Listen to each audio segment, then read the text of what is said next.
నమస్తే, welcome to YoYo TV. So ప్రస్తుతం మనతో మాట్లాడడానికి మాజీ ఎమ్మెల్యే చెల్లా వంశీచంద్ గారు ఉన్నారు. ఒకసారి మాట్లాడదాం. సార్ నమస్తే. సార్ నమస్తే అమ్మా. సార్, మరి కాంగ్రెస్ పార్టీ అధికారంలోకి వచ్చి నెల రోజులు పూర్తి చేసుకుంది. సో మరి ప్రజల్లో ఆదరణ ఎట్లా ఉంది? 6 గ్యారెంటీల అమలు విషయంలో ఎట్లా ఉంది పరిస్థితి? తెలంగాణ రాష్ట్ర ప్రజలందరూ కూడా అన్ని వర్గాల ప్రజలు, అన్ని ప్రాంతాల ప్రజలు, కుల మతాలకు అతీతంగా, వయసుకు అతీతంగా ప్రతి ఒక్కరు కూడా ఇవాళ మాకు స్వేచ్ఛ వచ్చింది, ఇవాళ తెలంగాణ రాష్ట్రంలో మా ప్రభుత్వం ఉన్నది, ప్రజలు కోరుకుంటున్నటువంటి ప్రభుత్వం ఉన్నది, మా కోసం ఆలోచన చేసే, మా సంక్షేమం కోసం పరితపించే, మా కోసం పాలన చేసే, ప్రజాపాలన అందించే ముఖ్యమంత్రి రేవంత్ రెడ్డి గారి పాలన నడుస్తున్నది, పేద ప్రజల కోసం ఆలోచన చేసే కాంగ్రెస్ పార్టీ పాలన నడుస్తున్నది, మా ప్రభుత్వం మన ప్రభుత్వం అని ప్రతి ఒక్క పౌరుడు, ప్రతి ఒక్క తెలంగాణ బిడ్డ అనుకుంటున్నట్టుగా ఇవాళ తెలంగాణ రాష్ట్రంలో పాలన ఉన్నది. కానీ సార్ చూసుకుంటే వచ్చిన నెల రోజులనే ప్రతిపక్షాలు విమర్శలు స్టార్ట్ చేస్తున్నాయి 6 గ్యారెంటీల మీద, కానీ చూసుకుంటే ఇంకా వేరే విషయాల్లో కూడా. సో ఎట్లా చూస్తారు వీటిని?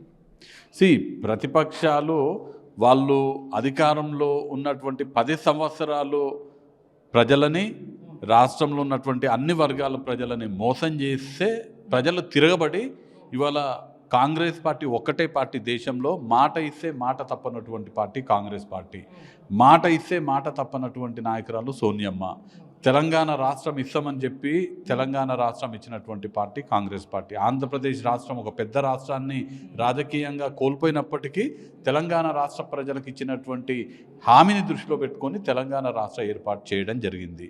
అంటే మాట ఇస్తే మాట తప్పనటువంటి పార్టీ కాంగ్రెస్ పార్టీ అనే ఉద్దేశంతో 6 గ్యారంటీలు కాంగ్రెస్ పార్టీ ప్రకటించడం జరిగింది.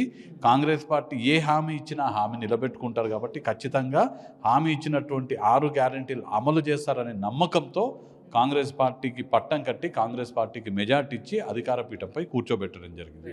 అధికారంలోకి వచ్చిన నాటి నుంచి మనం గమనిస్తున్నాం ఏ విధంగా తెలంగాణలో ప్రజాపాలన నడుస్తున్నదో. ఖచ్చితంగా ఏ 6 గ్యారంటీల హామీ పైన మేము ఓటు అడిగి ఎన్నికల్లో గెలవడం జరిగిందో ఖచ్చితంగా ప్రతి ఒక్క హామీ నెరవేర్చి ప్రజల ముందు మేము మళ్ళీ నిరూపించుకుంటాము, మేము మాట ఇస్తే మాట తప్పనటువంటి పార్టీ కాంగ్రెస్ పార్టీ అని నిరూపించుకుంటాము. అన్ని హామీలు కూడా ఖచ్చితంగా తూచా తప్పకుండా హామీలు నెరవేరుస్తాము. సార్, ఇంకోటి చూసుకుంటే దగ్గరలో లోక్సభ ఎన్నికలు ఉన్నాయి. సో మహబూబ్ నగర్ సెగ్మెంట్ నుండి మీరు గతంలో కూడా పోటీ చేయడం జరిగింది. సో ఈసారి మళ్ళీ అంటే అధిష్టానం నుండి ఎట్లాంటి క్లారిటీ వచ్చింది మీకు? అంటే సీటు విషయంలో చూసుకున్నా కూడా అంటే రేస్లో ఉన్నట్టు ప్రజల్లో తిరుగుతున్నారు. మహబూబ్ నగర్ పార్లమెంటే కాదు, తెలంగాణ రాష్ట్రంలో ఉన్నటువంటి 17 పార్లమెంట్ స్థానాలకు కూడా కాంగ్రెస్ పార్టీ అధిష్టానం అభ్యర్థిని నిర్ణయిస్తుంది. కాంగ్రెస్ పార్టీ ఏ అభ్యర్థిని నిర్ణయించినా కాంగ్రెస్ పార్టీ నాయకులు, కాంగ్రెస్ పార్టీ కార్యకర్తలు అందరూ కలిసి కలసుకట్టుగా ఎట్లయితే శాసనసభ ఎన్నికల్లో అందరం కలిసికట్టుగా ఒక టీం లాగా, బలగంలాగా పనిచేసి ఏ విధంగా అయితే కాంగ్రెస్ పార్టీ జెండా ఎగిరేలాగా పనిచేసినామో ఈ లోక్సభ ఎన్నికల్లో కూడా రాహుల్ గాంధీ గారిని ప్రధానమంత్రి చేయడానికి, భారతదేశ ఐక్యతను కాపాడడానికి, భారతదేశాన్ని దోచుకుంటున్నటువంటి నరేంద్ర మోడీకి సంబంధించినటువంటి 2 మిత్రుల నుంచి దేశ మధ్యతరగతి ప్రజలని, పేదలను, రైతులని కాపాడడానికి కాంగ్రెస్ పార్టీ అధికారంలోకి రావాలి. కాంగ్రెస్ పార్టీ అధికారంలోకి రావడం కాంగ్రెస్ పార్టీ కన్నా ఇవాళ భారతదేశానికి, భారతదేశ భవిష్యత్తుకి ఆవశ్యకత ఉన్నది. సో దానికోసం మేమందరం కష్టపడి ఎవరు అభ్యర్థి అయినా, ఇర్రెస్పెక్టివ్ ఆఫ్ ది క్యాండిడేట్, ఎవరు అభ్యర్థి అయినా మేము అందరం కూడా కలిసికట్టుగా పనిచేసి అభ్యర్థులని అఖండ మెజార్టీతో గెలిపించుకుంటాము. ఇక మీరన్నటువంటి మహబూబ్ నగర్ పార్లమెంట్ విషయానికి వస్తే, మహబూబ్ నగర్ పార్లమెంటు స్వయంగా ముఖ్యమంత్రి యనుమల రేవంత్ రెడ్డి గారు ప్రాతినిధ్యం వహిస్తున్నటువంటి కొడంగల్ నియోజకవర్గం ఉన్నటువంటి పార్లమెంటు. ఈ పార్లమెంట్లో 7 నియోజకవర్గాలు ఉంటే పాలమూరు ప్రజలు మహబూబ్ నగర్ లోక్సభ నియోజకవర్గంలో ఉన్నటువంటి 7 నియోజకవర్గాలకు 7 నియోజకవర్గాలు కాంగ్రెస్ పార్టీ ఎమ్మెల్యేలని గెలిపించడం జరిగింది. ఈ 7 మంది శాసనసభ్యులు కూడా చాలా చిత్తశుద్ధితోటి పనిచేసేటటువంటి శాసనసభ్యులు, ప్రజా శ్రేయస్సు కోసం రాజకీయాల్లోకి వచ్చినటువంటి శాసనసభ్యులు, చాలా చక్కగా వారి వారి నియోజకవర్గాల్లో కష్టపడి పనిచేస్తున్నటువంటి శాసనసభ్యులు మహబూబ్ నగర్ లోక్సభ నియోజకవర్గంలో ఉన్నారు.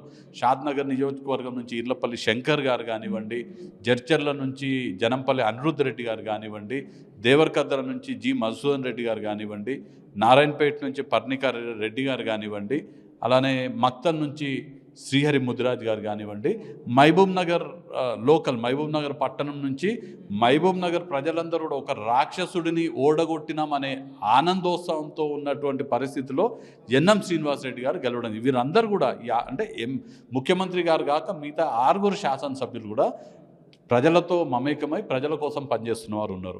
సో 7 శాసనసభ్యులను గెలిపించినటువంటి నియోజకవర్గం మహబూబ్ నగర్ నియోజకవర్గం. రేపు అభ్యర్థిగా పార్టీ నన్ను ప్రకటించినా, రేపు అభ్యర్థిగా వంశీచంద్ర రెడ్డిని కాక ఇంకెవరిని పార్టీ అభ్యర్థిగా ప్రకటించినా, ఈ అందరం కలిసి మహబూబ్ నగర్ నియోజకవర్గం నుంచి మన రాష్ట్రంలో ఉన్నటువంటి 17 నియోజకవర్గాల్లో, అంటే స్వయంగా ముఖ్యమంత్రి గారి నియోజకవర్గం కాబట్టి 17 నియోజకవర్గాల్లో అత్యంత మెజారిటీతో మహబూబ్ నగర్ స్థానాన్ని గెలిపించుకునే విధంగా మేము కష్టపడి పనిచేస్తాము. కానీ సార్ ఏదైతే చూసుకుంటే అటు ఢిల్లీలో అంటే అటు సెంట్రల్లో ఉన్న పార్టీ బీజేపీ పార్టీ చెప్తుంది ఏంటంటే గల్లీలో గెలవకపోయినా ఢిల్లీలో గెలిచేది బీజేపీ పార్టీ అని చెప్పేసి కూడా చెప్తుంది. మరి సో దీనికి ఏమంటారు? ఈ విషయాన్ని తెలంగాణ రాష్ట్ర శాసనసభ ఎన్నికలకు ముందు కూడా భారతీయ జనతా పార్టీ వాళ్ళు అదే చెప్పిండ్రు. తెలంగాణగా మేమే గవర్నమెంట్లోకి వస్తున్నాము, తెలంగాణలో భారతీయ జనతా పార్టీ అఖండ మెజారిటీతో రాబోతుంది, తెలంగాణలో ప్రభుత్వాన్ని భారతీయ జనతా పార్టీ ఏర్పాటు చేస్తుంది అనే మాట భారతీయ జనతా పార్టీ వాళ్ళు తెలంగాణ రాష్ట్ర శాసనసభ ఎన్నికలకు ముందు చెప్పడం జరిగింది. కానీ ఇప్పుడు ఎన్నికల తర్వాత ఏమైందో మనం చూసినాము. కాంగ్రెస్ పార్టీ అఖండ మెజారిటీ తోటి గెలిచింది. భారతీయ జనతా పార్టీకి ఎన్ని స్థానాలు వచ్చినాయి, ఎన్ని స్థానాలలో వాళ్ళు డిపాజిట్లు కోల్పోయినరు.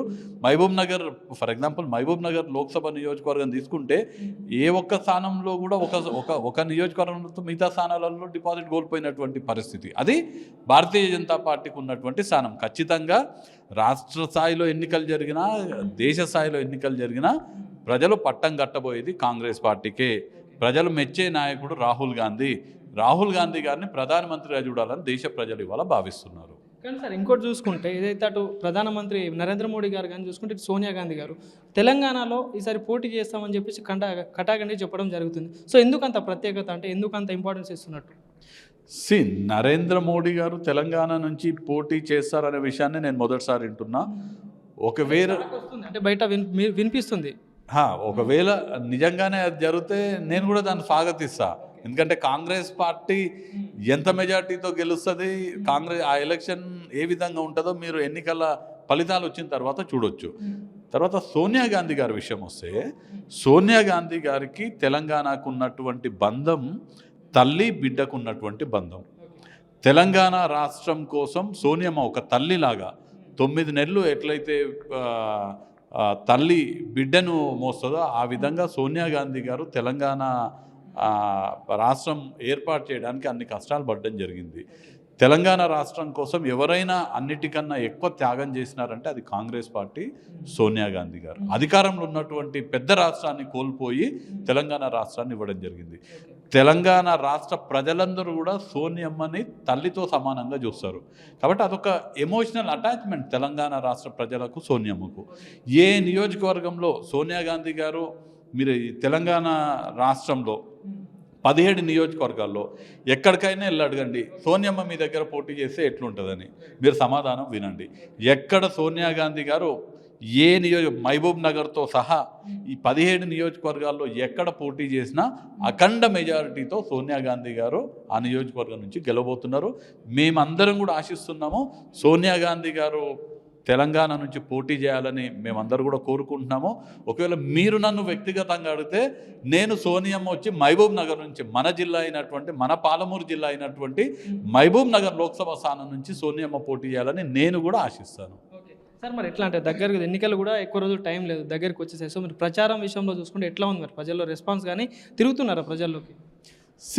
నేను ప్రజలలో తిరుగుతున్నప్పుడు నాకు వ్యక్తిగతంగా కనిపిస్తున్నటువంటి విషయం ఏంటంటే, రేపు లోక్సభ ఎన్నికల కోసం కాంగ్రెస్ పార్టీ పెద్దగా కష్టపడాల్సిన అవసరం లేదు. కాంగ్రెస్ పార్టీ మీరు అన్నట్టుగా ఏం చేస్తున్నారు, ఎట్లా పనిచేస్తున్నారు, ఏమేమి పని చేస్తున్నారు, ఏమేమి కార్యక్రమాలు చేస్తున్నారు, కేవలం తెలంగాణలో అధికారంలోకి వచ్చిన తర్వాత ప్రభుత్వం చేపడుతున్నటువంటి సంక్షేమ పథకాల గురించి కనుక మేము ప్రజలకి వివరించగలిగితే అఖండ మెజారిటీతో కాంగ్రెస్ పార్టీ తెలంగాణ రాష్ట్రంలో గెలుస్తుంది లోక్సభ ఎన్నికల్లో. కానీ సార్ ఏదైతే మీరు చెప్పిన 6 గ్యారెంటీల మీద కూడా విమర్శలు చాలా ఒక ఘోరంగా వస్తుంది. అంటే ఏదైతే 420 హామీలు అని చెప్పడం కానీ వీటిని ఎట్లా చూస్తారు మరి? అంటే ప్రజల్లోకి వీళ్ళు ఒక తప్పుడు ప్రచారం చేస్తున్నారు అనుకోవచ్చా, నిజంగానే కాంగ్రెస్ పార్టీ ఇచ్చి 420 హామీలు అనుకోవచ్చు వాళ్ళు చెప్పినట్టు? 100% ఈ 420 హామీలని ఎవరైతే చెప్తున్నారో ఏమో అని ఎవరైతే చెప్తున్నారో వాళ్ళు నిజమైన 420లో ఈ విషయం చెప్తున్నారు. మీరు వెళ్ళి ప్రజలను అడగండి, ప్రజలు మీకు సరైన సమాధానం చెప్తారు. తెలంగాణ రాష్ట్ర ప్రజలందరూ కూడా ఇవాళ అమ్మయ్య ఈ రాక్షస పాలన పోయింది, ఈ కుటుంబ పాలన పోయింది, కేసీఆర్ కుటుంబం నుంచి మనల్ని కాంగ్రెస్ పార్టీ కాపాడింది అనే ఆలోచనతో తెలంగాణ రాష్ట్ర ప్రజలు ఉన్నారు. మేము ఇచ్చినటువంటి ప్రతి ఒక్క హామీ ఏ ఒక్కటి కూడా మరవకుండా 6 గ్యారెంటీలు ఖచ్చితంగా అమలు పరుస్తాము.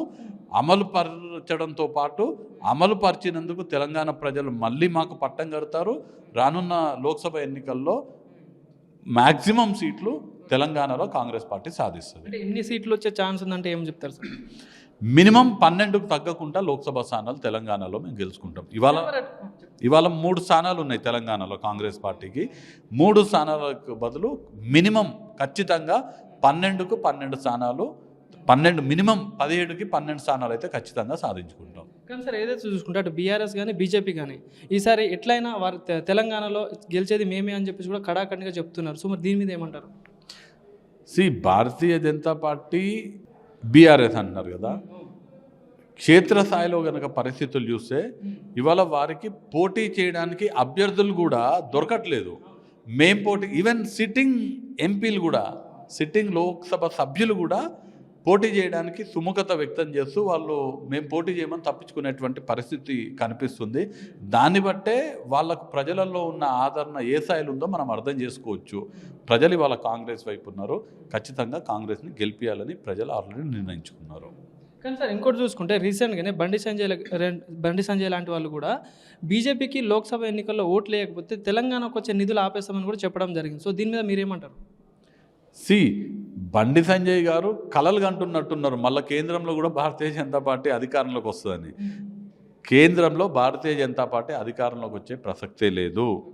దేశ ప్రజలందరూ కూడా నరేంద్ర మోడీ ఏ విధంగా పేదలని మోసం చేసి బూటకపు హామీలు ఇచ్చి ప్రతి సంవత్సరం 2 కోట్ల ఉద్యోగాలు ఇస్తానని చెప్పి యువకులను మోసం చేయడం, నేను అధికారంలోకి వస్తే రైతుల ఆదాయాన్ని రెట్టింపు చేస్తా అని చెప్పి రైతులను మోసం చేయడం, ఓకే, అలానే ఘోరమైనటువంటి రైతు చట్టాలు తీసుకొచ్చి రైతుకు వెన్నుపోటు పడవడం, అన్ని ప్రజాస్వామ్య సంస్థలని నిర్వీర్యం చేయడం, ఈడీ కానీ ఇన్కమ్ ట్యాక్స్ కానీ సిబిఐని కానీ వాళ్ళ స్వచ్ఛంద సంస్థల్లాగా వాడుకొని అందరినీ ఇబ్బంది పెట్టడం,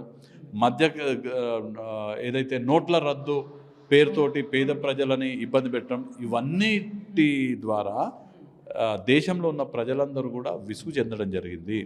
అలానే దేశాన్ని విచ్ఛిన్నం చేసే ప్రయత్నం చేస్తున్నారు. ఒక పక్కన నరేంద్ర మోడీకి వ్యతిరేకంగా ప్రజలందరూ కూడా తిరగబడే పరిస్థితి ఉంది. మరో పక్కన రాహుల్ గాంధీ గారు కన్యాకుమారి నుంచి కాశ్మీర్ వరకు పాదయాత్ర చేపట్టి మళ్ళీ ఇప్పుడు మణిపూర్లోని ఇంపాల్ నుంచి బాంబే వరకు మరొక భారత్ జోడో న్యాయ యాత్రని చేపట్టిన తర్వాత ఇవాళ ప్రజలందరూ కూడా దేశానికి రాహుల్ గాంధీ గారి నాయకత్వం వహించాలని దేశ ప్రజలందరూ కూడా కోరుకుంటున్నారు. కాబట్టి ఖచ్చితంగా దేశంలో కాంగ్రెస్ పార్టీ అధికారంలోకి రాబోతుంది. ఈ బండి సంజయ్ లాంటి వాళ్ళు మాట్లాడే మాటలకు పెద్ద మనం ఇంపార్టెన్స్ ఇవ్వాల్సిన అవసరం లేదు. నాకు తెలిసి బండి సంజయ్ గారు అంటే గుర్తొస్తుంది జిహెచ్ఎంసీ ఎన్నికల్లో కొట్టుకుపోయిన బండ్లు కొనిస్తా అని చెప్పినటువంటి వ్యక్తి బండి సంజయ్. అట్లాంటి బండి సంజయ్ గారు మాట్లాడిన వాటి మీద నేనేం స్పందించాలి? సో మరి ఎట్లా చూస్తారు సార్? ఇంకోటి చూసుకుంటే ఏదైతే రాహుల్ గాంధీ గారు చేపట్టిన భారత్ జోడో న్యాయయాత్ర మీద కూడా కొన్ని విమర్శలు వచ్చాయి బీఆర్ఎస్ పార్టీ నుండి. తెలంగాణ సొమ్ము ఢిల్లీ పాలు అవుతుందని చెప్పేసి బీఆర్ఎస్ వాళ్ళు చెప్పడం జరిగింది. సో దాని మీద ఏమంటారు? అంటే బస్సు విషయంలో చూసుకుంటే ప్రధానంగా భారత్ బస్సు విషయము, తెలంగాణకు సంబంధించిన బస్సు ఢిల్లీకి పోతే ఏం తప్పు ఉంది? దాంట్లో తప్పేముంది? మేమేం లిక్కర్ స్కామ్ చేస్తలేము, మేమేం పేద ప్రజలకు సంబంధించిన భూములను మింగేస్తలేము, మేము ధరణిని యూజ్ చేసుకొని అసైన్ భూములన్నీ మేమేం కాజేస్తలేము, లక్షల కోట్ల పేరు చెప్పి కాళేశ్వరం ప్రాజెక్టులో అవినీతి చేసి లక్షల కోట్లు కాజేస్తలేము. మహబూబ్ నగర్ జిల్లాలో ఉన్నటువంటి శాసనసభ్యుల్లాగా భూములను ఆక్రమిస్తలేమో, నల్లమట్టితో దందాలు చేస్తలేమో, షాద్నగర్లో చేస్తున్నట్టుగా భూమి సెటిల్మెంట్లు చేస్తలేమో. తెలంగాణకు సంబంధించిన బస్సు రాహుల్ గాంధీ గారు ఉపయోగించుకుంటున్నారు. బరాబర్ రాహుల్ గాంధీ గారు ఆ ఒక్క బస్సే కాదు, ఏది అవసరం ఉన్నా కానీ తెలంగాణ ప్రజలకు రాహుల్ గాంధీ అన్నా, సోనియా గాంధీ అన్నా, గాంధీ ఫ్యామిలీ అంటే తెలంగాణ ప్రజలకు తెలంగాణ ఇచ్చినటువంటి వ్యక్తులుగా ప్రేమ తెలంగాణ ప్రజలకు. దాంట్లో ఏమాత్రం తప్పు లేదు. ఒక బస్సు కాదు, ఏది అవసరమన్నా కానీ తెలంగాణ నుంచి చేస్తాం మేము. సో మరి ఏం చెప్తారు సార్, ఏదైతే మహబూబ్ నగర్ జిల్లా ప్రజలకి అంటే ఈ సెగ్మెంట్ ఉన్న ప్రజలకి సో ఏం చెప్తారు అంటే వచ్చే లోక్సభ ఎన్నికల్లో కాంగ్రెస్ పార్టీకి ఎందుకు ఓటేయాలి, ఒకవేళ మీకు టికెట్ వచ్చినా ఎందుకు చెల్ల వంశీచంద్ గారికే ఓటేయాలంటే ఏం చెప్తారు? రెండు విషయాలు. ఒకటి, కాంగ్రెస్ పార్టీకి ఓటేయడం. తెలంగాణ ఇచ్చినటువంటి పార్టీ, తెలంగాణ రాష్ట్రాన్ని అభివృద్ధి పదంలోకి తీసుకుపోయే పార్టీ ఇది. మరి ముఖ్యంగా మన జిల్లా బిడ్డ అయినటువంటి రేవంత్ రెడ్డి గారిని ముఖ్యమంత్రి చేసినటువంటి పార్టీ. మన మీద నమ్మకంతో, మన జిల్లా మీద నమ్మకంతో, మన జిల్లా వ్యక్తి మీద ఉన్నటువంటి విశ్వాసంతో మన జిల్లా వ్యక్తిని ముఖ్యమంత్రి చేసినటువంటి ఈ పార్టీకి అండగా ఉండాల్సినటువంటి బాధ్యత పార్టీలకు అతీతంగా పాలమూరు జిల్లా ప్రజలందరిపైన ఉంటుంది. పాలమూరు జిల్లా ప్రజలందరూ కూడా మన వ్యక్తిని ముఖ్యమంత్రి చేయడం ద్వారా మన జిల్లా అభివృద్ధి పదంలో నడిచే విధంగా దోహదపడినటువంటి కాంగ్రెస్ పార్టీకి అండగా ఉండాలని నేను విజ్ఞప్తి చేస్తున్నాను. చివరగా ఏదైతే ఇక్కడ స్థానికంగా ఉన్న ఎంపీ గారి గురించి ఏదైతే ఈ గెలిచినప్పటి నుంచి చేసిన పాలన మీద మీరు ఏం చెప్తారు, అంటే ఏం చెప్పదలుచుకున్నారు? ఇక్కడ స్థానికంగా ఉన్నటువంటి ఎంపీ గారి పాలన పైన మీరేం చెప్తారని ఆ ప్రశ్న నన్ను అడగడం కన్నా ప్రజలను అడగడం బెటర్ అని నేను భావిస్తాను. Thank you sir. Thank you. వచ్చే ఎన్నికల్లో మీకు ఒకవేళ సీట్ వచ్చి ఘనంగా విజయం రావాలని చెప్పేసి మా యోయో టీవీ తరఫున కోరుకుంటున్నాం. Thank you. యోయో టీవీకి కృతజ్ఞతలు.